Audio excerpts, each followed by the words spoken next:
tarde. Alô? Tudo bom, gente? Beleza. Eu comecei abrindo esse evento hoje, estou fechando aqui de novo com outro painel. Quem estava aqui de manhã no primeiro painel? Uau, todo mundo. Nossa, não vou poder fazer as mesmas piadas de novo. Estava pensando em dar uma reciclada. Bom, vamos fazer a gente começou falando sobre dores de crescimento nos times de tecnologia. Vamos terminar falando um pouquinho sobre como é que a gente delega, lidera e forma novos líderes em tecnologia. E eu acho que o pessoal da organização acertou aqui. 2 feras de tecnologia, bagagem pra caramba para contar a história. Então, vamos começar se apresentando um pouquinho. Conta um pouco das empresas, o que o negócio faz hoje, um pouquinho já da tua carreira, da tua história. Tá. Tentar contar uma longa história curta. Começando pela Inloco. A Inloco é uma plataforma de localização criada pensando em privacidade. A gente tenta entregar conveniência para as pessoas sem identificar elas. Muito abstrato. Mas imagine o seguinte, hoje eu consigo identificar que existem centenas de pessoas dentro dessa sala. E consigo identificar que isso aqui é uma conferência. E, a partir disso, eu consigo entregar conteúdo para vocês, sem saber quem são vocês, sem saber a cara crachá. Não precisa saber que é Alan, 30 anos, CTO de uma empresa, para entregar conteúdo para vocês. É isso que a Inloco está fazendo. Entregando conveniência para vocês e mantendo a privacidade de vocês preservada. Minha história na Inloco começa na faculdade. Eu fiz ciência da computação em 2010, saí para empreender, não terminei. E a Inloco começou dentro da faculdade, né? Começou dentro da faculdade como uma ideia. A ideia da gente era o seguinte, existe um termo chamado computação ubíqua, que fala muito sobre identificar o contexto das pessoas de forma privada. O exemplo que a gente queria fazer na época era, o cara entrava no restaurante, ia baixar o aplicativo do restaurante e você fazer um pedido. Assim você tem que se identificar. A gente criou uma tecnologia própria e foi crescendo a partir daí. Minha história, para contar um pouco sobre mim e não dominar aqui a conversa, saí da faculdade, abri a empresa, a gente saiu de 6 sócios para hoje cerca de 100 engenheiros. Há 2 anos, cerca de 2, 3 anos atrás, eu me vi num papel de liderar centenas de engenheiros. Tive que parar de codar, de programar no dia a dia. Hoje eu faço como hobby. Eu estou programando em Lisp para configurar meu Emacs. Para quem usa o Emacs aí, eu tento fazer isso para não perder o jeito. E hoje meu papel é liderar. Eu acho que isso assim resume um pouco da minha história. Boa. Já. Eu sou Inajá, eu trabalho na M4U, uma empresa do Rio, de tecnologia aqui do Rio. A M4U é uma empresa fantástica, quero que todos vocês conheçam ela. A M4U ela faz soluções de inteligência de pagamento, empresa do Grupo Cielo. E o foco da M4U hoje é entregar soluções de pagamento para a operadora de celular, em especial via cartão de crédito. Temos toda a inteligência de fazer todo o canal que processa essa solicitação de pagamento. Você já vendeu um plano Claro, Controle, Vivo, TIM, Oi, vendemos para todas. Processa essa transação de maneira segura e anônima. A gente consegue depois fazer recorrência, retentativa e gestão dessas cobranças. Então, é uma empresa do Grupo Cielo. Somos 300 funcionários só aqui no Rio. 300, né, Rafinha? Alguma coisa assim. Temos mais de 300, crescendo, temos vagas, quem quiser trabalhar no meu 4, me avise, eu vou adiante. Eu falei primeiro que você. E tem mais 350 pessoas espalhadas pelo Brasil com o nosso mercado de distribuição. Eu sou o CTO da M4 faz agora 8 meses, estou muito feliz aqui no Rio, sou paulista, mas estou aqui nas terras cariocas, muito feliz aqui. Minha carreira é uma carreira de um programador. Eu tenho 42 anos, então comecei a programar meio jovenzinho, na casa dos adolescentes ainda, e passei por todas as etapas. Programador, coordenador, gerente, diretor, então essa é a minha vida. Eu trabalhei no Vale do Silício, tive experiência fantástica lá, trabalhei alguns anos fora do Brasil também, na Argentina, liderando um time de software lá.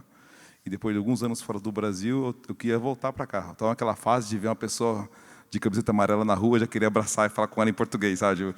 Na fase assim. E eu voltei para o Brasil e ajudei a fundar uma empresa chamada Guia Bolso, uma empresa de São Paulo que faz um aplicativo de finanças pessoais. Alguns de vocês podem vir a conhecer o Guia Bolso. Eu era CTO e sou cofundador do Guia Bolso. E há 10 meses eu aqui na M4U. Então, é muito gratificante falar sobre esse tema aqui. É um tema que a gente investe bastante na M4U, liderança e gestão de pessoas. Então, vai ser muito importante compartilhar algumas coisas com vocês. Animal. E você é formado em física. Sou formado em física, Você não sou terminou programador. programando. Como é que foi essa transição? E depois, quando você percebeu que você tinha que reduzir a carga de programação e aumentar a carga de liderança? Assim, como é que foi essa transição? Isso é legal, porque conta um pouco da história de como eu me teve a líder, né? Eu tinha 26 anos, eu era programador já há alguns anos, e apesar de ter estudado física, eu nunca fui profissional, sempre gostei de programar. Eu me via mais como um professor de física no futuro e via programação como um modo de pagar minhas contas. Porque eu não gostava como era feita a gestão dos times de tecnologia no passado, falando no começo dos anos 2000, assim. Há uns 15 anos atrás, uns 16 anos. Era muito comum ter essas grandes corporações, que existem até hoje, grandes consultorias de software. E sabe como você sabia como você era demitido? Você chegava de manhã para logar na sua máquina e se o login não entrava. Aí você fala, pô... Aí você ia tentar tenta você ver se você consegue. Também não consegui, amigo. Também não consegui. Aí começou a espalhar que tinha demissão em massa. Era bizarro antes. E toda a cadeia, a gestão dos projetos era bizarra. Tinha coordenador de projeto, tinha gerente de projeto que fazia análise de ponto por função, tinha analista de sistemas que existia, que escrevia no papel como tinha que ser o sistema. Então eu não gostava muito desse universo. E eu me tornei líder quando eu comecei a perceber que eu queria fazer diferente, assim, cara. Eu podia fazer diferente. Eu não gostava disso. Eu queria criar uma empresa moderna, uma empresa lá no meio do ano 2000, antes do ágil, tentar fazer alguma coisa humana também. Eu lembro de gente ser demitida que tinha acabado de, sei lá, de comprar um apartamento e foi demitido na outra semana, sabe? Sem feedback nenhum, sem estrutura nenhuma. Então isso me motivou. Sempre foi motivação de manter meus times foi tentar ter essa visão mais humana de como fazer gestão e projetos legais de tecnologia. Como é que foi para você? Repete a pergunta, por favor. Como é que foi, primeiro, um pouco da tua história de programação e como é que quando você percebeu que agora você tinha que liderar as pessoas, né? E você acho que tem uma história super legal, teus sócios todos na mesma sala, na faculdade, mas ao mesmo tempo te dá menos... você não trabalhou em outros lugares para comparar, né? Você teve que criar isso tudo dentro de você, né? Não tive nenhuma outra experiência de trabalho, a não ser em loco. Sempre fui programador e engenheiro. A coisa foi acontecendo naturalmente. Um exemplo prático. Eu acho que isso foi em 2010, 2015. A gente tem um desafio de criar uma infraestrutura de dados que comportassem análises de terabytes de dados por dia. Eu comecei a fazer aquilo sozinho. Comecei a programar um pipeline de stream de dados. E percebi que não ia conseguir fazer só e tive que montar time. Ali foi um dos primeiros times que eu tive que montar, 2014, 2015. Aí tive que contratar uns 4 engenheiros de dados.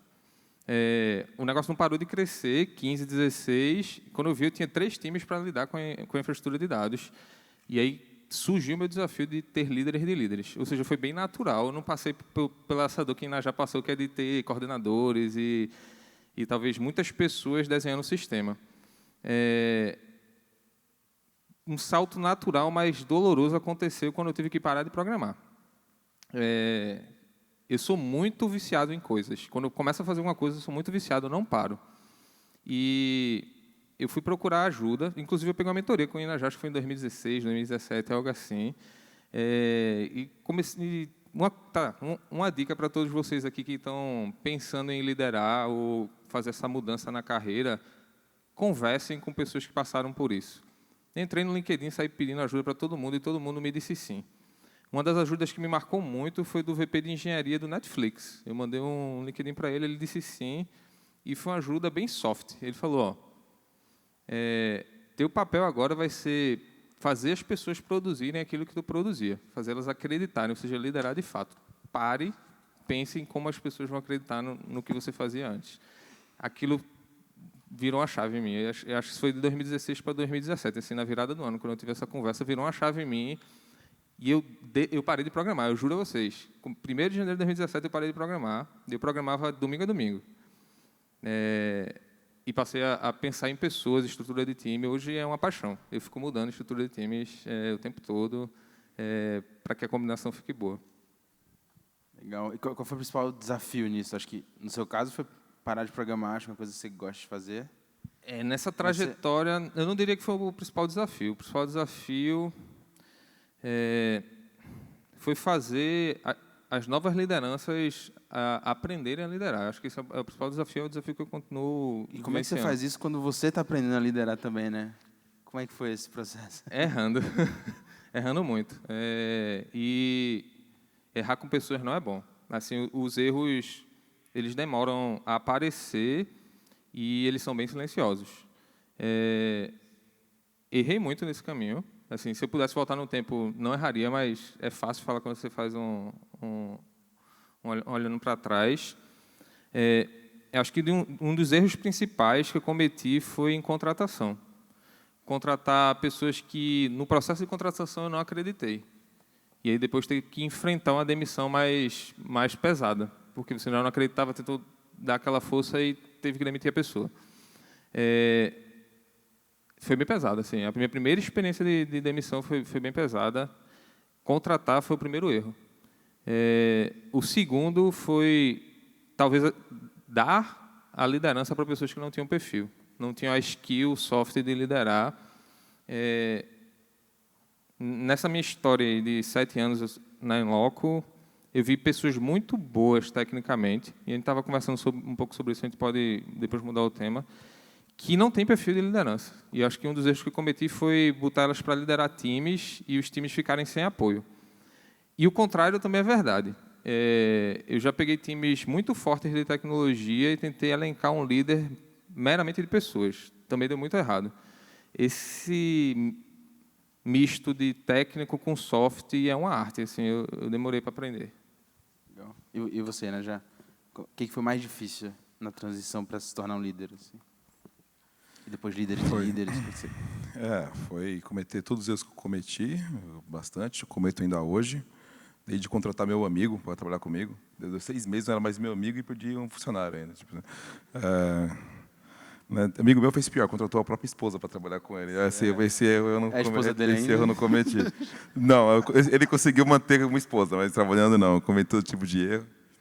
Também forçar a mão contratação. Então você está lá desesperado para entregar um projeto e tem 20 vagas em aberto, você está entrevistando a 30ª pessoa, não contratou ninguém. Você começa naturalmente a sentir aquela pressão e contrata um cara mesmo. Puta, vai dar certo. Nunca deu. Nunca deu para mim. No processo de contratação, senti que não ia, tinha alguma coisa estranha. Tipo, hoje eu aprendi que não vai, mesmo quando desesperado a gente esteja. Então, todos os erros naturais aconteceram comigo também, de contratar. E errei também em questões de liderança. E eu só ampliando um pouco a conversa que você falou já nela, que eu acredito muito em lideranças, assim, mas eu aprendi que se você tem um time muito forte, com processos fortes, profissionais de altíssimo nível, o papel do líder é diferente do que um papel de um líder, talvez, em um time ainda em amadurecimento. Então, para resolver liderança, você tem que primeiro resolver a estrutura do seu time, o nível de maturidade que o time tem, o tipo de ferramenta que o time tem.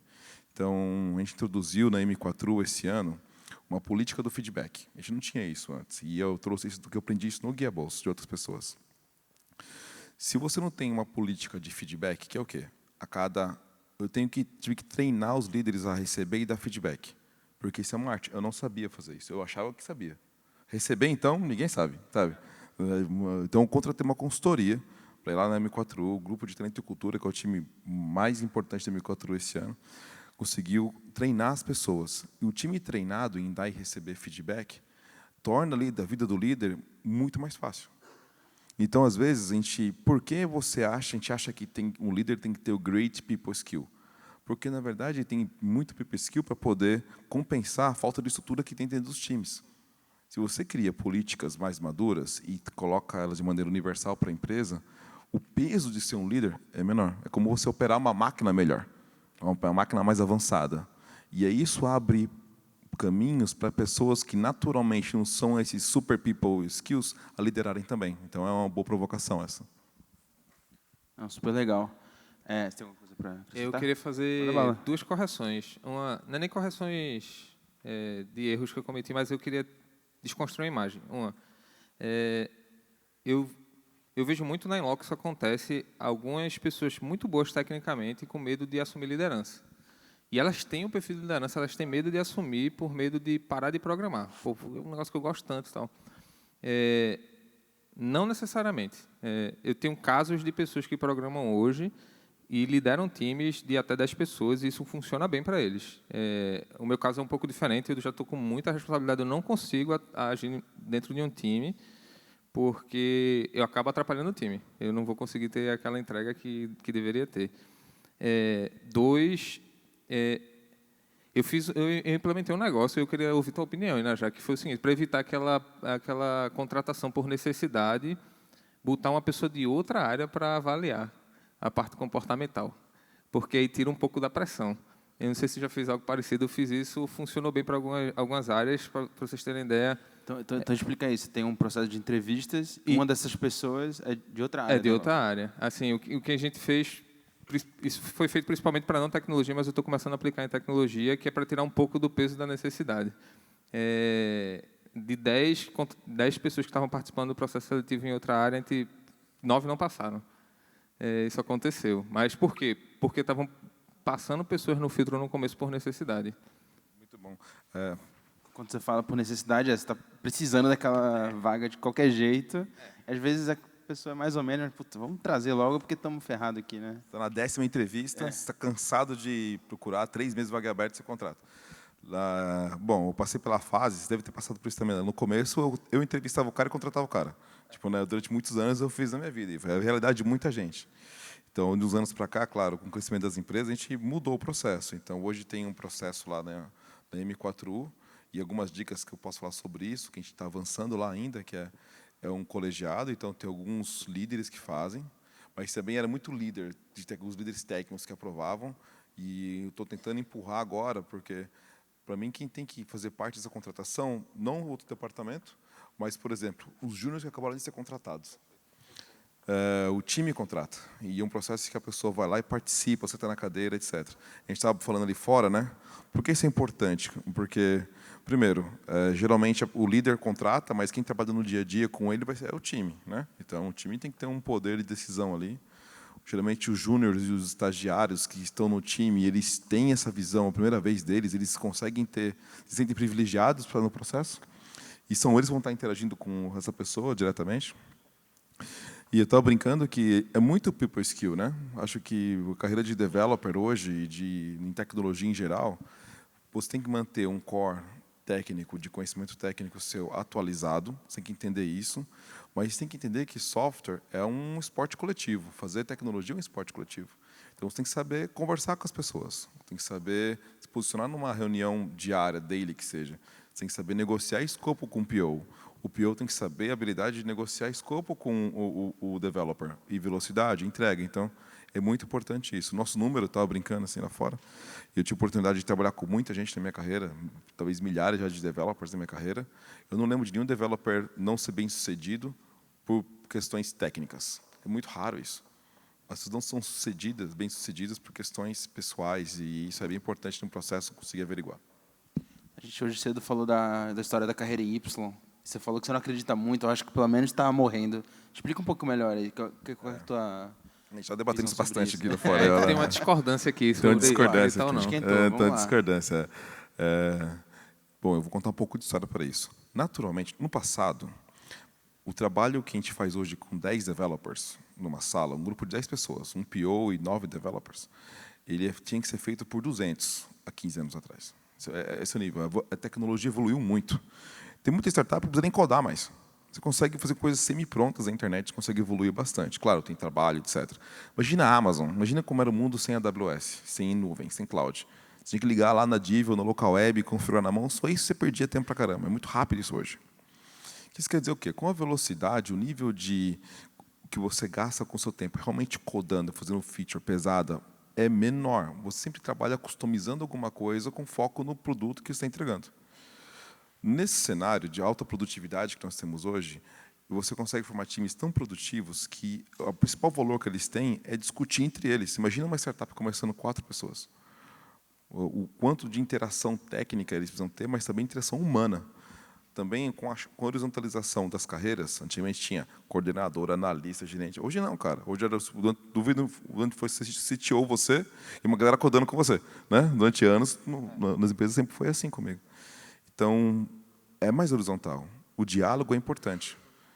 Quando a gente está falando de medir pessoas, a gente antigamente media developer por quantos o stories ele entregava, sabe? Bizarro. Hoje em dia a gente consegue medir developer performance pelo valor que ele entrega. Então, cada vez mais é um processo de people skill, fazer o software em si, o core do software, aquele hard tech que existia antigamente, foi substituído por mais uma questão mais prática e humana de relacionamento, muito code, mas também relacionamento. E aí a nossa discordância é que para alguns projetos específicos dela, talvez seja necessário. A Inloco tem alguns projetos de Deep Tech. A gente estava falando sobre uma equipe que eu criei de criptografia, em que estuda matemática aplicada. E a carreira em Y cai como uma luva. Explicando um pouco da carreira em Y, a gente tem uma trilha de especialista, que ele vai ter a mesma progressão de uma trilha de liderança.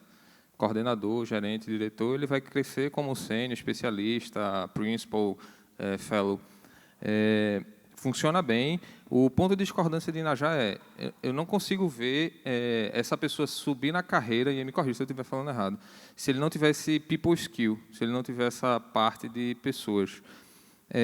Na minha experiência, quando a gente está lidando com o Deep Tech, tem o cara que é muito bom tecnicamente, e é muito bom a nível de estar criando uma tecnologia que não existe, mas ele não tem aquele perfil de estar preocupado com a pessoa, ter aquela conversa soft. Não quer dizer que ele não tem habilidades para conversar com as pessoas e que ele não consiga interagir com o time. Não é isso. Mas ele não vai conseguir ter a percepção de que aquela pessoa do lado dele, por exemplo, está tendo um problema pessoal agora e que ele tem que sentar e conversar antes de falar, ó, vamos fazer nosso dele porque agora a gente tem que implementar o algoritmo Y. Essa habilidade ele não tem. E eu vi muito isso na minha carreira, e um dos erros que eu cometi foi botar essa pessoa para que ela pudesse subir na carreira, botar ela na trilha de gestão. O que tem funcionado na Inloco para esses times é ter outro líder que entende da parte técnica, mas tem essa capacidade. Mas aí está aí nosso ponto de discordância. Mas a gente estava conversando e a gente chegou no acordo que isso são 5% dos casos, não são todos os casos que acontecem. Mas é importante ressaltar, digamos, tem um principal de uma tecnologia específica, que é ótima essa carreira. Isso pode existir mesmo, esse papel.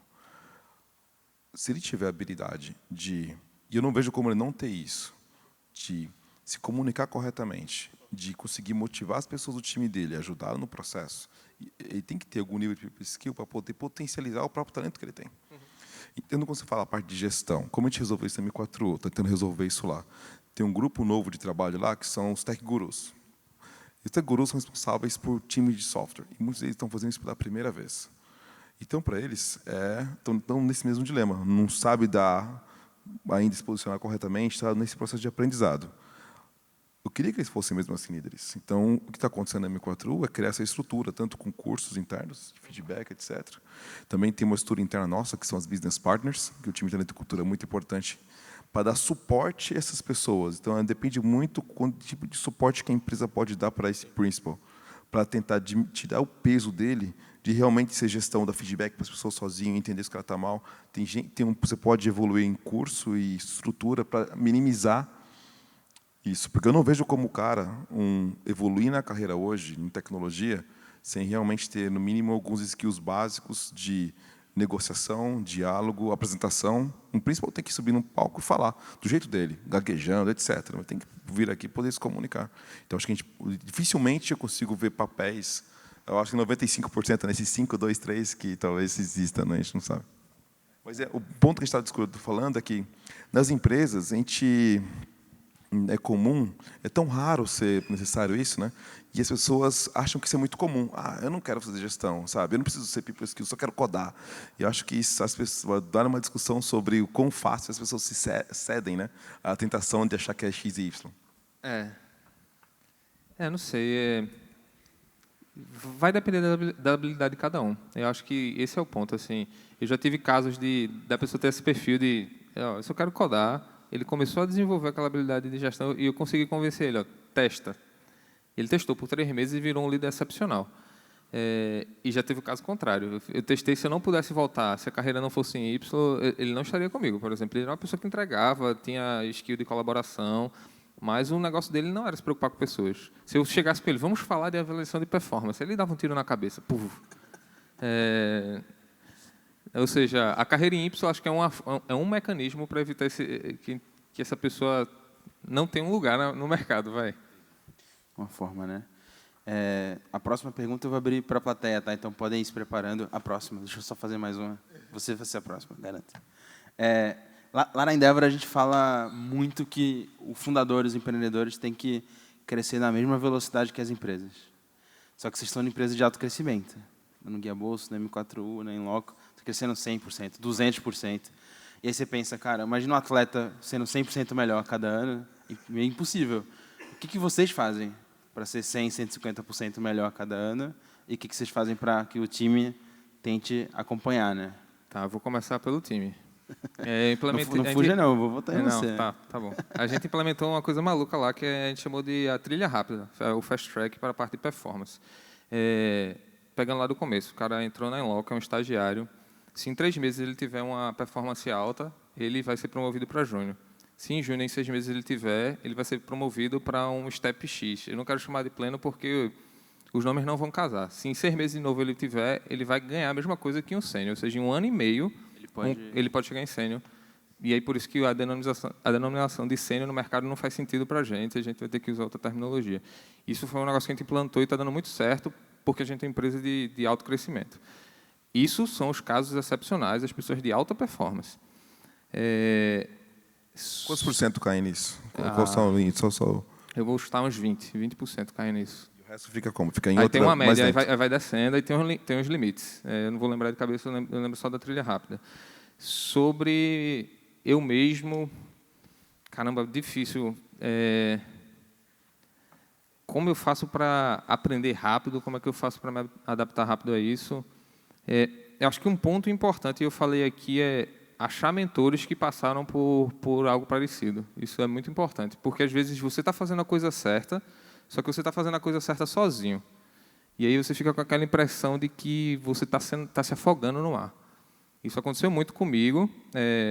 Um exemplo prático, quando eu estava montando esse time de engenharia de dados. Enquanto eu estava montando, a empresa estava demandando aquilo extremamente. E eu olhava assim para o lado, não tinha ninguém para me ajudar, eu pronto, lascou. Eu estou fazendo alguma coisa errada, não tenho tempo para construir o time, que dirá para resolver o problema. Só que eu comecei a conversar com as pessoas ao redor, isso é assim mesmo, tu vai ter que arriscar. Aí o que é que eu arrisquei? Eu tirei os melhores engenheiros dos times e botei nesse projeto. E passaram 4 meses criando a nossa infraestrutura de dados, que hoje é responsável por processar 14 tera dia. É bastante. A gente consegue fazer análise em minutos. Antes demorava, sei lá, 3 dias para fazer uma análise de dados. Foi uma maluquice, foi um risco que eu tomei, mas por eu ter um mentor que disse, eu passei por isso, você vai ter que tomar seus riscos, eu vi que eu não estava errando. O mentor é muito importante para você não nadar e morrer na praia. Eu acho que esse é um ponto 1. O ponto 2, de aprendizado, para quem é técnico, não deixar de estar próximo. Assim, acho que esse foi um dos maiores erros meus. Eu passei 1 ano sem codar nada e isso me distanciou muito. Muito mesmo. Isso é um aprendizado que eu estou carregando e agora eu tento fazer alguma coisa pelo menos uma vez por dia. Nem que seja hobby, porque me deixa próximo das pessoas que eu estou liderando. Se eu lembrar de alguma coisa, eu complemento, mas agora não vem nada à cabeça. Ótimo. Como fazer para crescer tão rápido quanto sua empresa, né? Tem questão do aprendizado, a Endeavor me ajudou muito, então sou muito grato à Endeavor.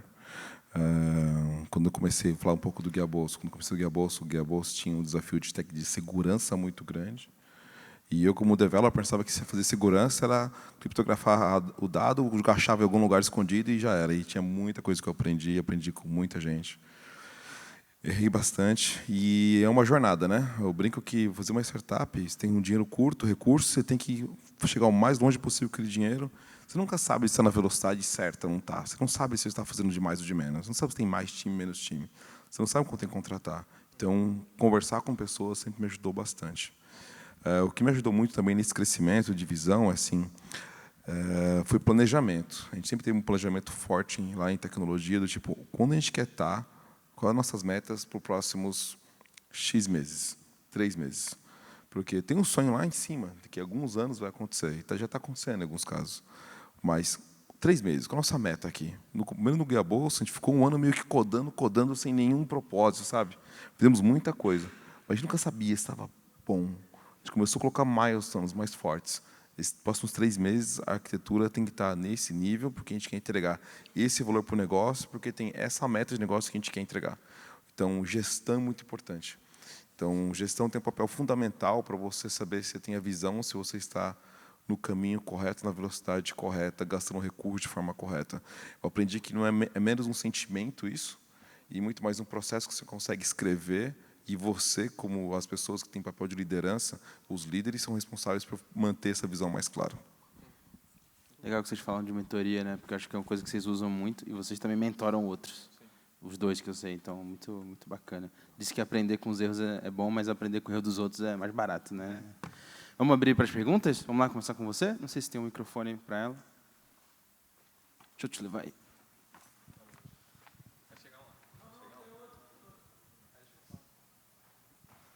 Bem, obrigada. Boa noite. Eu trabalho como head de produto e me identifiquei demais com a sua fala, Najat, porque o ambiente de tecnologia é um ambiente, às vezes, muito pouco humanizado. E um dos problemas que a gente tem na área é que é muito difícil achar o perfil técnico para algumas vagas, e por isso a gente bota gente para dentro que não tem skill humano. E quando a gente bota essas pessoas para dentro, elas dão um desequilíbrio no nosso time. Como que a gente consegue, e aí é uma pergunta porque eu vivo isso o tempo inteiro, contratando e demitindo, não só evitar contratar pessoas com skill técnico, mas que não têm o skill emocional, como que a gente consegue desenvolver as pessoas que estão dentro, os nossos devs, os nossos tech leads, para que eles tenham mais recursos humanos? Porque eu acho que, na área, a gente acaba contratando, quando a gente acha essa pessoa incrível, maravilha, eles viram os nossos braços direitos, mas falta gente com esses skills. E eu vejo as empresas muito pouco propositivas em ajudar essas pessoas que estão dentro das empresas a se tornarem pessoas mais humanas e melhorarem os seus skills, porque isso é possível. O que a gente pode fazer para melhorar esse problema? Posso começar lá? Tem um lance que você falou que é bem verdade, a gente tem que começar a falar. Estava numa fala com a Endeavor semana passada, assim, a primeira coisa que a gente tem que entender, para todas as empresas de tecnologia, e se tem um líder de tecnologia aqui que tem que contratar pessoas, tem que entender. A gente está num déficit gigantesco de profissional de tecnologia. Tem empresas em São Paulo, eu sou paulista, né? Eu falei, cara, eu tenho 1000 vagas em aberto. Eu falo, nem 1000 developers tem em São Paulo livre, não tem gente, cara, não tem gente. Você tem vaga aberta lá? Eu tenho 25 aqui no Rio. Eu tenho 100 vagas abertas lá em Recife. Tá vendo? Não tem essas pessoas, não tem. Então, tem um déficit natural. Isso faz com que a gente abarra cada vez mais desse, assim, na verdade, tecnicamente. Hoje, developers que são não ótimos, sem conhecimento, ainda conseguem um lugar de trabalho. Então, o mercado está tão saturado que isso acontece. Minha recomendação para as empresas é, primeiro, quando fala de parte humana, tem uma sensação que a gente tem é que é uma coisa meio de dar mão e rodar numa ciranda cantando música. Não é isso. Tem muita técnica envolvida nisso. E eu não sabia, tá? Eu pensava nisso alguns anos atrás. Tem técnica, tem pessoas que entendem disso. Eu acabei do exemplo do feedback aqui. Isso é importante. Tem lá na M4U, nós temos um procedimento que é, além do feedback, tem uma coisa que chama plano de voo, que é todo mundo na empresa, a gente vai terminar nas próximas semanas. Todos na empresa, sem dúvida nenhuma, têm que saber onde eles estão hoje, tem feedback dos pares, do líder, e tem um plano para ela para os próximos 2, 3, 4 meses, onde ela vai chegar. E a empresa tem que dar apoio para ela nesse momento. Então, tem questões técnicas que podem ser feitas, desde estruturar feedback estruturado, sabe, criar uma agenda para os líderes conseguirem dar feedback para essas pessoas, garantir que as pessoas realmente estão recebendo e têm um processo constante de autoavaliação. Isso é ferramenta, é técnica, tem que fazer. Mas, acima de tudo, também tem um posicionamento da própria empresa. Então, é engraçado, né? E a cultura mudou muito assim nos últimos anos. Mas M4U, eu estou lutando contra isso, nós estamos nesse processo de transformação, mas a piadinha que você faz da menininha que está numa balada lá que denota algumas coisas assim, sabe, negativas. É a piada que você faz com o outro menino que faz isso. Então, foi um aprendizado muito grande para mim, nos últimos 4 anos, 3 anos. E a empresa tem que sentir, os líderes são responsáveis por guardar essa imagem, essa visão assim de igualdade. Eu lembro no Guia Bolso, aconteceu de pessoas que estavam lá e falaram assim, olha, eu me sinto mais cômoda de ser eu mesma aqui dentro da empresa, mais do que na rua e mais do que na minha própria casa. sabe? Porque a gente fez medidas inclusivas diretamente para as pessoas. Então, as empresas têm que ter duas coisas. Tem que ter a visão da sua responsabilidade para garantir ambientes saudáveis e prover os times com ferramentas práticas e técnicas. Teve consultoria que a gente contou para fazer isso, por exemplo, para garantir que o time respeite e tenha um processo mais claro de como lidar com as pessoas da empresa.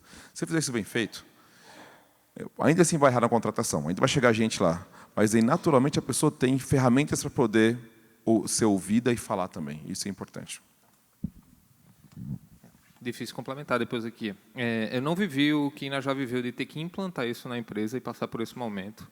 A Inloco, não sei por que cargas d'água, a gente já nasceu preocupado com cultura, talvez por ouvir erros dos outros, a gente se preocupava muito com cultura.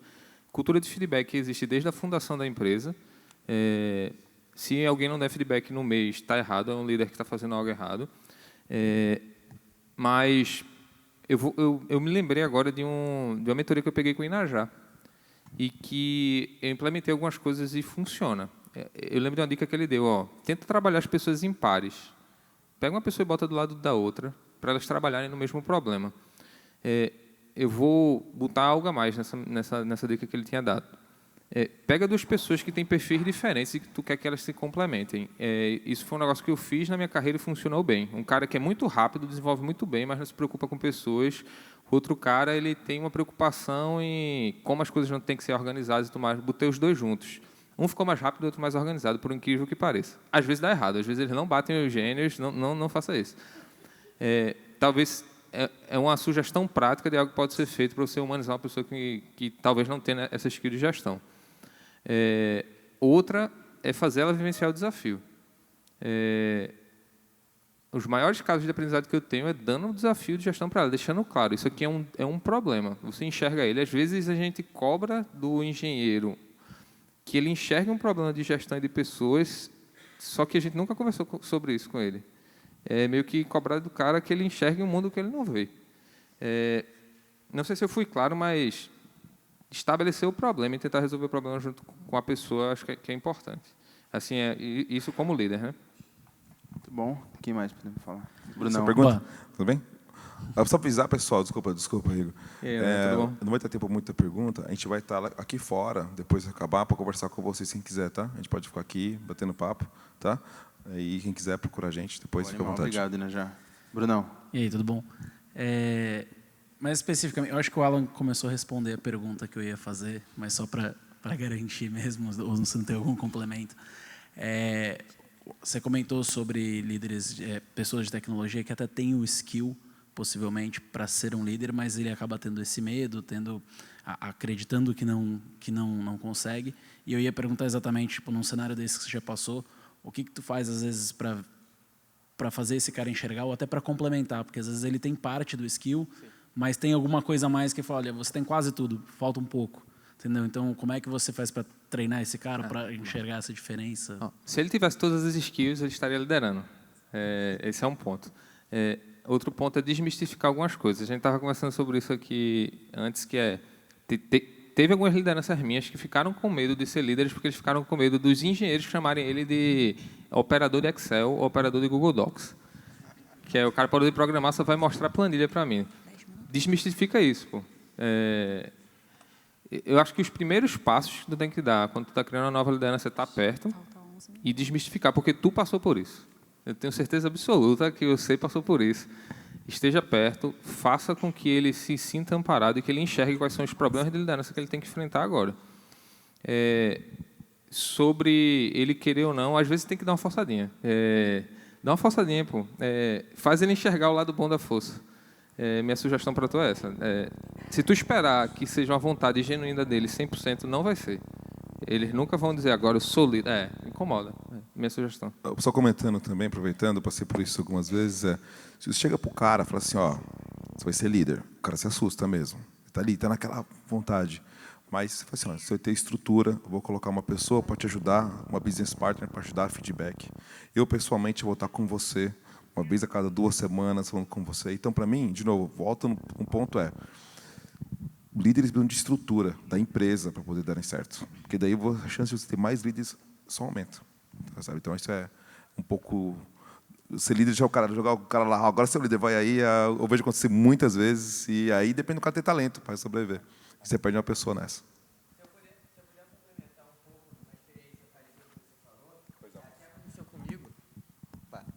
Eu acho que o que pode acontecer também é você não chegar para o cara e falar, agora você é um líder. Mas você pode, sem a pessoa perceber, dando liderança para ele de uma maneira que não fique óbvia. E quando aí depois você vai chegar e vai falar, cara, você já é líder, só continua fazendo o que você está fazendo. Muito legal. Eu acho que assim, você dá desafio para ele, que você fez, poxa, eu tô com esse problema aqui, o que você faria? E a pessoa dá sugestão, e aí você chega, então você pode fazer isso para mim? Ou então você fala, cara, isso aqui está acontecendo, por que você não vai lá e ajuda não sei quem?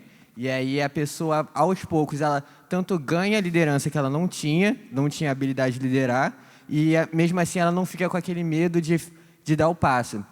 Depois disso seria só formalizar e você mudar o cargo dela e ela, de fato, virar líder da equipe. Que tem muito líder informal também, que para ser gestor é só o cargo de gestor. Exatamente. Empresas... Desculpa, né? Fique à vontade, você.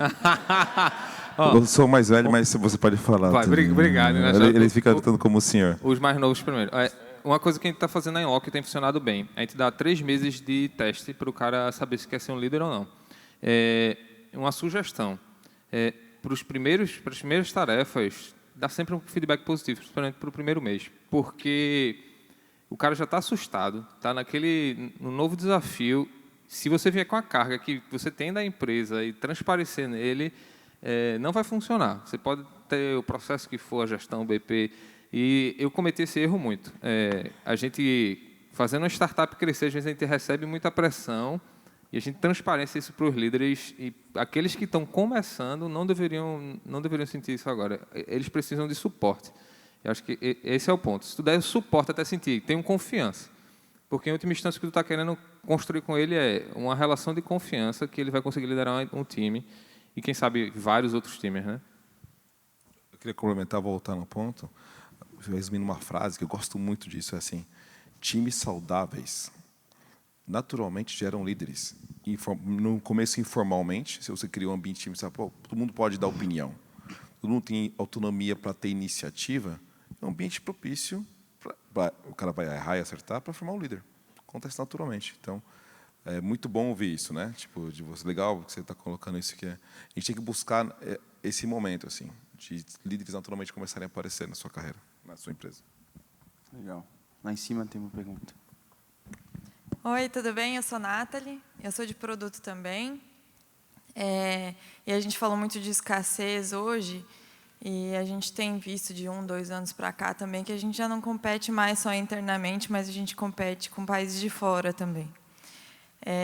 Eu não sei como que vocês estão hoje, então a pergunta é entender se já estão olhando para buscar outros locais fora da cidade principal onde vocês atuam, abrir outros polos de tecnologia, e se sim, como que essa questão da liderança e da cultura se reflete em diferentes locais, em diferentes contextos.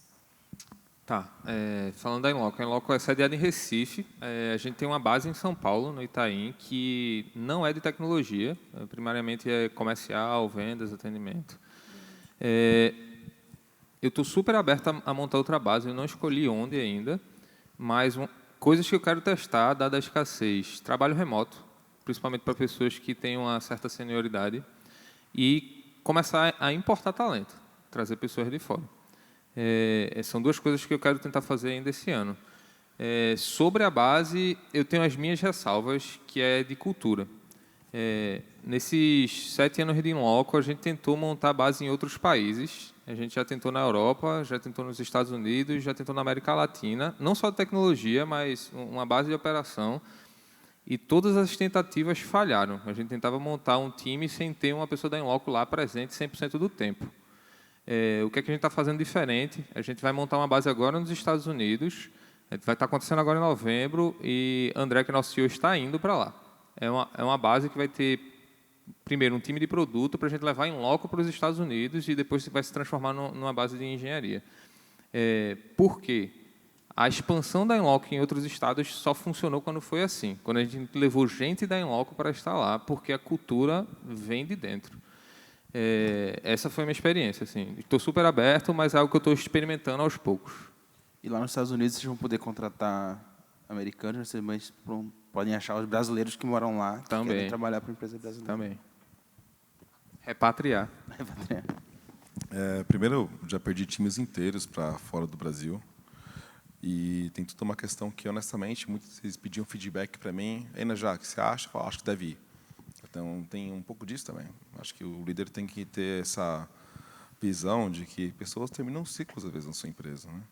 Até controle de turnover, assim.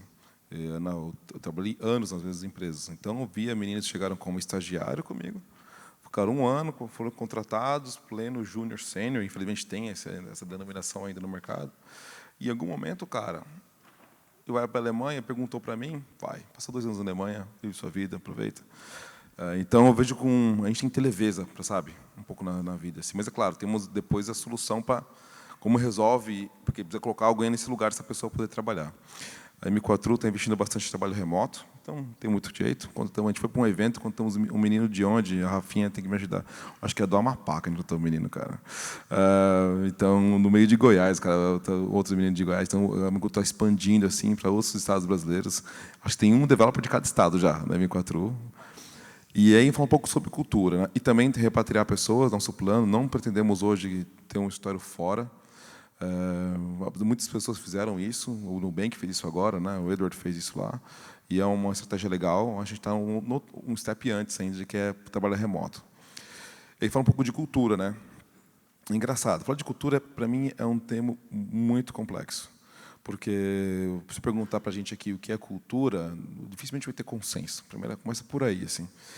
Cultura é, vou usar uma cor de camiseta no dia específico da semana, o Guia Bolsa tem isso bem forte lá, todo mundo usa roupa verde na sexta-feira.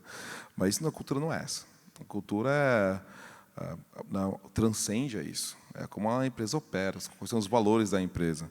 A empresa ela dá feedback para funcionários, ela é um ambiente aberto, a empresa é um ambiente que as pessoas se sentem confortáveis. Então, quando a gente fala de cultura, tem que ver o que é jogar de Nerf no escritório, sabe? Ou tomar cerveja na sexta-feira, e quanto é de cultura de verdade. Porque não adianta você tentar levar alguns rituais para outra região do país. Se eu vou abrir um escritório, por exemplo, e nos Estados Unidos, nunca vai ser a mesma cultura. Porque é natural que não seja. E, honestamente, que bom que não seja. Que bom que é assim. Acho que grandes empresas do mundo operam em diversos países. Então, não é um limitador para você realmente poder operar. Acho que a gente tem que conversar de cultura, tem que fazer uma grande reflexão. Não são práticas e costumes internos, tipo cultura de tomar café da manhã, segunda-feira, todo mundo junto, sabe? Cultura de sair todo mundo para a balada, ou jogar futebol na quarta-feira. Isso não é cultura de empresa. A cultura de empresa tem que transcender a isso. E quando começar a fazer essa avaliação, naturalmente, a gente consegue perceber que bom que ela varia razoavelmente algum nível entre o mundo, até porque é inevitável, e é importante aprender entre os mercados novos. Acho que tem que só esse questionamento sobre o que é cultura que é importante a gente ter. Boa. A gente tem tempo para mais uma pergunta rápida e uma resposta rápida também. Igor, Inajá e Alan, eu tenho uma pergunta que, com esse déficit de developers que a gente tem hoje em dia, como que vocês fazem o onboarding, né, e como rampar, né, essa pessoa que está um pouco menos preparada? A gente falou de contratação, mas também entender um pouco de retenção. E, por último, Inajá, eu tive com você algumas mentorias algum dia atrás, eu queria que você passasse a sua visão de como perder uma equipe depois que você contratou, reteu, né? Como é que você lida com essa perda? Ina já está contigo, a gente tem 1 minuto. 1 minuto e 5. Pode começar do final. Primeiro, né? Já perdi equipes inteiras de software. Assim. Tem um time de DevOps nosso lá do Guia Bolsa que chegou numa empresa da Alemanha e contratou todo mundo. Eram 5 caras. E os caras foram nada legal comigo, mas ótimo, cara. Todos eles, por diferentes razões, tinham que ir. Então, de novo, tem um pouco de... O líder tem que ter um pouco de leveza. Assim. Turnover não é genérico. Você perdeu 20 pessoas, pode ser que dessas 20, 10 estavam no momento delas de sair, e 10 não. E esse é um problema, tem que resolver esse problema primeiro. Então, turnover genérico é complicado. Eu vejo em startups, quando a startup chega no seu 3º, 4º, 5º ano, ela começa a mudar passa de ser aquele grupo de amigos que começaram a fazer, começa a tomar corpo, e aí a pessoa fala assim, isso é comum. Perdeu um pouco da graça trabalhar aqui, não era mais como antigamente, quando a gente trabalhava sem camisa e de chinelo, né? Pô, cresceu agora, não dá para trabalhar sem camisa e chinelo. Então, eu vejo isso naturalmente uma evolução. Agora, como reter, né? Você consegue reter pessoas que você tem num ambiente fantástico. O ambiente fantástico é composto por, cara, suporte, respeito, né? Carinho, as pessoas têm que sentir que estão trabalhando no bom lugar. Ela tem que sentir o objetivo que elas têm, ela tem que saber qual o objetivo que elas têm na empresa, qual o papel delas, tem que saber disso. Por isso o processo de feedback, mentoria é importante. Todo mundo da empresa tem que saber, cara, meu objetivo pessoal nos próximos 3 meses é esse. Sabe? Tem que ter suporte para isso. E tem que ter, claro, a missão da empresa. Sabe? Tem que ter essa visão. Então, se você conseguir fazer esses 3 ambientes, é o máximo que você consegue fazer. Porque pessoas vão sair da sua empresa por N motivos. Perdemos um profissional ótimo semana passada, o líder de UX da empresa está saindo, o cara tem 7 anos de empresa. Se ele perguntasse para mim, eu falei, cara, 7 anos aqui tá bom, cara. Tem mais coisa para você fazer. Mas se você quiser ir embora agora, eu vou entender perfeitamente. A gente indica para outra empresa se você quiser ir. Então, a gente tem que cuidar mais do ambiente. Retenção é outro mundo. Você quer falar do onboarding? Vou pegar um segundo. Eu vi um Twitter de DHH sobre retenção. Nosso herói pessoal. Ele soltou assim um Twitter recentemente que foi, a gente deveria parar de olhar para churn. O que a gente deveria ter como meta é ter um ambiente bom para trabalhar e só. Para de olhar para churn. Uma provocação, né? Não sei se ele faz isso no Basecamp. Sobre onboarding, o onboarding em loco dura 4 dias. Os 2 primeiros é mais sobre a empresa e os outros 2 é ambientação no time. Ou seja, a gente tenta fazer com que a pessoa esteja ambientada na empresa e no time na primeira semana. É isso que acontece lá, assim, em menos de 10 segundos. Boa, gente. Muito obrigado pelo tempo de vocês. Obrigado pela participação da plateia. Obrigado, pessoal. Muito obrigado. Espero que tenham gostado. Tchau, tchau.